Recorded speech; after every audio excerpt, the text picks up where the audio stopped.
My name is Dionne. My presentation is called Overnight Role Model. Growing up, I was the youngest. I had two brothers growing up, and they're a lot older than me. They excelled about everything that they did. They were all-star baseball players, all-star football players, and my whole life I would just go to games and watch them. And I, of course, wanted to be an athlete, and they influenced me. However, I naturally sucked at everything I did. I couldn't do softball. I did softball. I was a catcher. My coach actually had to stand behind and catch all the balls because I refused to catch any of them. I was so bad.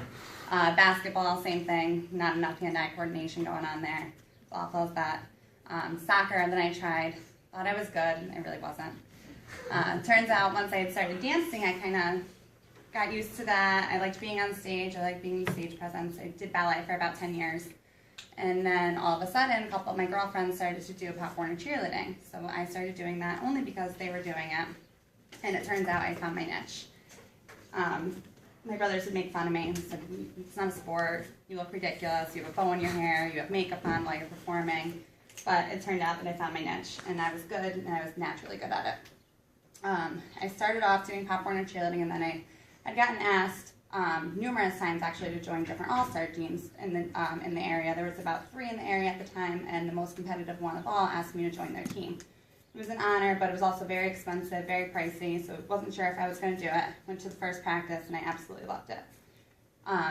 It was unlike anything I'd ever expected it to be.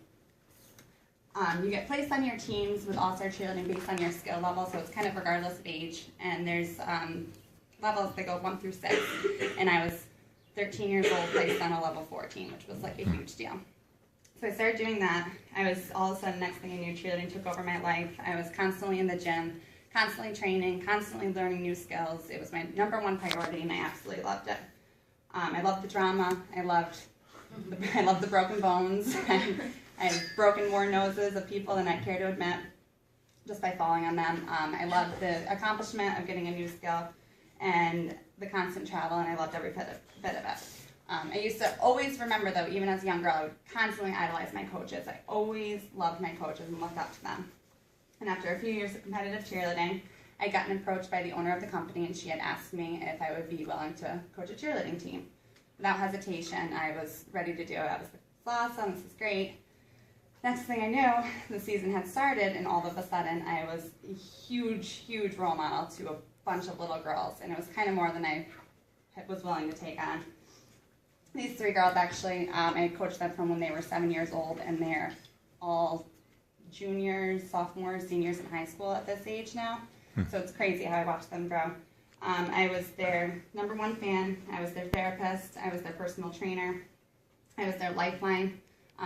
They literally trusted me with their lives. They would do backflips, and I'd have to be there to catch them. If I didn't catch them, they were going to fall and break their faces.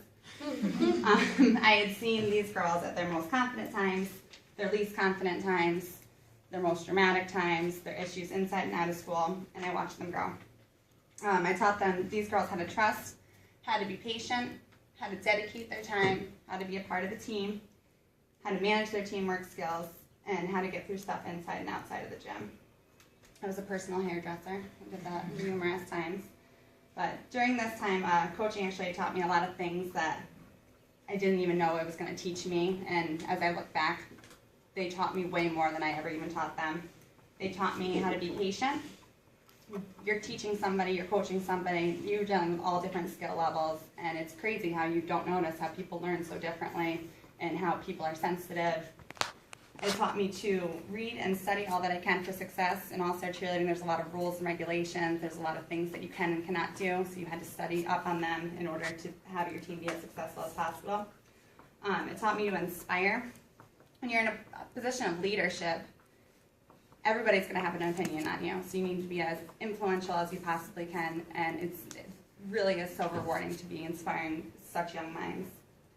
Coaching cheerleading also taught me to listen, not only with my eyes, or not only with my ears, but with my eyes as well. All of these girls are young, they were sensitive, and I had to have a sense of social intelligence with them. It also taught me that crazy cheer moms do exist. It is a real life thing. If you guys have seen dance moms, I think you'll kind of know what I'm talking about. And it taught me that so much time could go by and you could watch people grow so much and not to take that for granted. All of these things happened. It was, the next thing I know, it was 6 years that had gone by, and I was coaching. It was my last season. They hadn't really told anybody yet. And we were at nationals in Virginia Beach, which is a huge deal. Winning a national title is the greatest accomplishment you can have in all-star cheerleading. And I remember I was not standing with them, but I was standing down. This is actually after they had won. And they were up on the stage, and they were the last of 3 teams to be up there. And the 3rd place team was announced. So then there was down to 2 teams. It was my girls and another set of girls from Virginia who were like an amazing group of cheerleaders. And the 2nd place team had been announced, and it was the Virginia team. And my girls stood there and they clapped politely. They didn't take the praise for anything. They knew that they had won 1st place, but they didn't take the praise. They just sat there and they clapped, and they were excited for the other girls, and they let them have their moment. And then they won the 1st place team. But that was when, right in that moment, I knew that I had seriously made an impact on these girls. That was such a huge thing that we tried to teach them, how to be good competitors, how not to be cocky, how not to take somebody else's praise. And that's when I noticed that I truly had an impact on them, and they truly had an impact on me. 6 years ago, 7 years ago, I would not know that this was going to be one of the most rewarding experiences I ever had, but it truly, truly was. That's it.